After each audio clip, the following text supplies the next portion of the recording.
Do you like drinking juice? Kana son shan ruwan 'ya'yan itatuwa? Yes, I love it. Ina son shi. What is your favorite juice? Wanne irin ruwan 'ya'yan itatuwa ka fi so? I like mango juice. Ina son ruwan mangwaro. Do you make juice at home?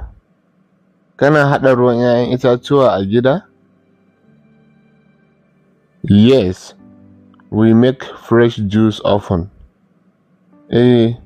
Muna yawan haɗa ruwan 'ya'yan itatuwa. Do you prefer orange or pineapple juice? Ruwan lemu ka fi so ko ruwan abarba? I prefer orange juice. Na fi son ruwan lemu. Do you drink juice every day? Kana shan ruwan 'ya'yan itatuwa kowace rana? Not every day, but I drink it often. Ba kowace rana ba, amma ina sha akai-akai.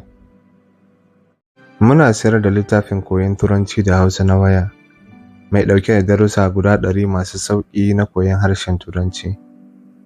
Kuɗin littafin Naira 4,500 ne.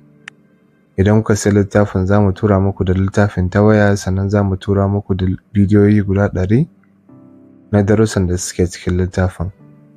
Idan kuma kuna buƙatar shiga ajin koyon harshen Turanci ko Larabci ko Hausa, to za ku iya yi mana magana ta WhatsApp.